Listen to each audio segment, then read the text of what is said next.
Power 105.1, New York's #1 for hip-hop and R&B. Home of Star Buck in the morning, Ed Love in the afternoon. In the building with me right now, y'all, is the author of the #7 on the New York Times bestseller list.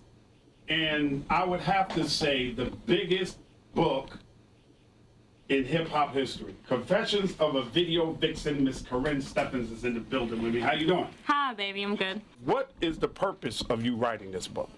Well, initially when I wrote the book, I wrote it for myself. Because you were there for a lot of it when I was going through so much. Once I came to the other side of it, I just kind of had to figure out what I had done. Why did you name names? Could you have written the same book and alluded to who that person was instead of just saying, well, this is Ja Rule, and this is Usher, and this is Dre, and this is Fred Durst, and this is Bobby Brown, knowing that these guys, some of them, Ja included Bobby, are married men? Well, the reason why I named names is why not? Because the problem, too, is that every time there's a book about hip-hop, the names are changed because people are so afraid. I don't know what you're scared about. My book showed no favors to nobody, not even myself.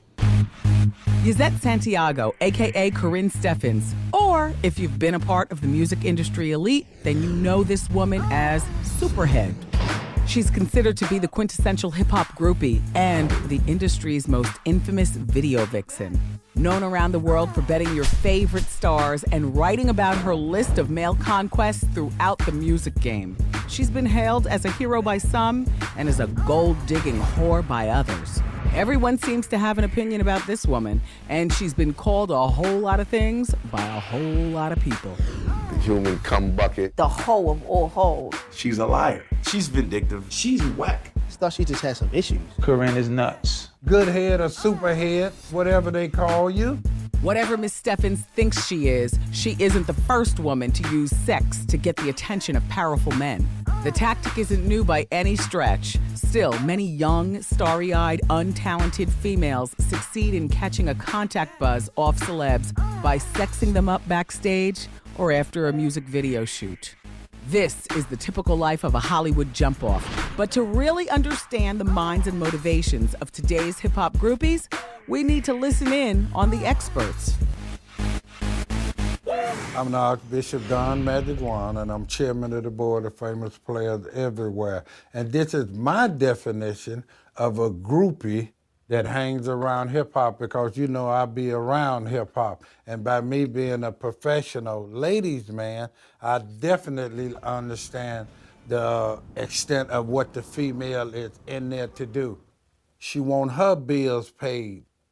She want to try to have a baby. How can I set this individual up where I can get part of his earnings?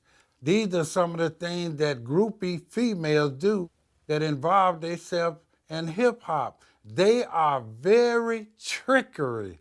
It ain't all about just laying down and sex and getting rid of them.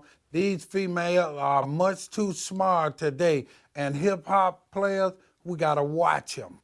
In terms of like sucking and fucking your way to the top, like straight up, it can be done. I think that my relationships with celebrities, whether I slept with them or whatever, I definitely think it has gotten me further. I definitely do. I think that being sexy and guys wanting to fuck you can always get you further. I do, as a woman, I truly believe that. When I give it to you, it's gonna be right. Oh, so you are? You're gonna fuck me? Yeah. Are you hard right now? It's getting there. You know what I'm saying? It's like this. Like, the other day I had an investor. It was like one of Donald Trump's people, and I wanted to go to meet up with him because I need some money. Like, I need sponsorship for some of the projects that I'm doing. I was gonna go there with my girlfriend. She was coming to the city, but I know the smart thing to do is to have her drop me off so I could do whatever I gotta do to get that sponsorship. I mean, I'm not saying like, yeah, let me go prostitute myself all the time. But you gotta do what you gotta do. Like, I need to always go in there with an open mind, knowing that there's a possibility that I may have to do a little more than I thought I had to do. So yes, I do think the casting couch does exist. I think that sometimes you gotta do what you gotta do to get ahead. Yeah, the whole myth about the music video, the casting couch, you know, I've been doing this for a long time, and you know, someone got my couch, because I don't never really see that. You know, most of the girls that come through my way are, you know, girls are really trying to establish themselves, really trying to get into the acting. You might have a few little, you know, groupie girls up in there here and there. They infiltrate, you know. Groupie girls are like Navy SEALs. They will get in some kind of way. We might be shooting, we have a couple scenes, now they got hobnobbed with the celebrity a little bit. Next time we see them, They're coming out the artist trailer, trying to fix their hair, spruce it up, do all that. It's not just that hip-hop gets more press for having groupies. There is more of a female presence on a hip-hop video set, your average hip-hop video set, than there is on your average rock video set or your average gospel video set. There have always been groupies.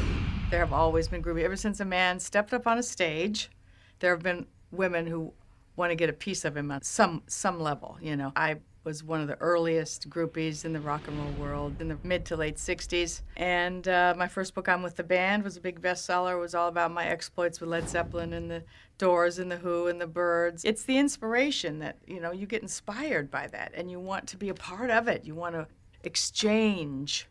And of course in the 60s, when you know, free love came around, so you wanted to exchange bodily fluids at that point. But up until then, Benny Goodman, Sinatra, they were called Bobby Soxers, those girls, but they were total groupies. And if they could get their hands on them, they would. And then after that, the pop idols, they were called Top 40 Fuckers, is the name of the girls the groupies had then.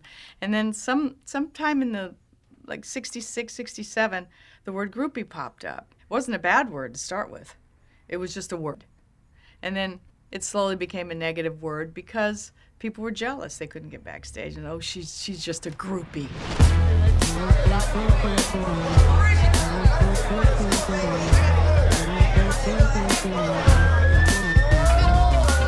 I don't even know the definition of groupie. You feel what I'm saying? Because to me, that's not a real thing. If someone loves you, has, you know, a lot of respect for you, admiration for you, sometimes they show it in a different way.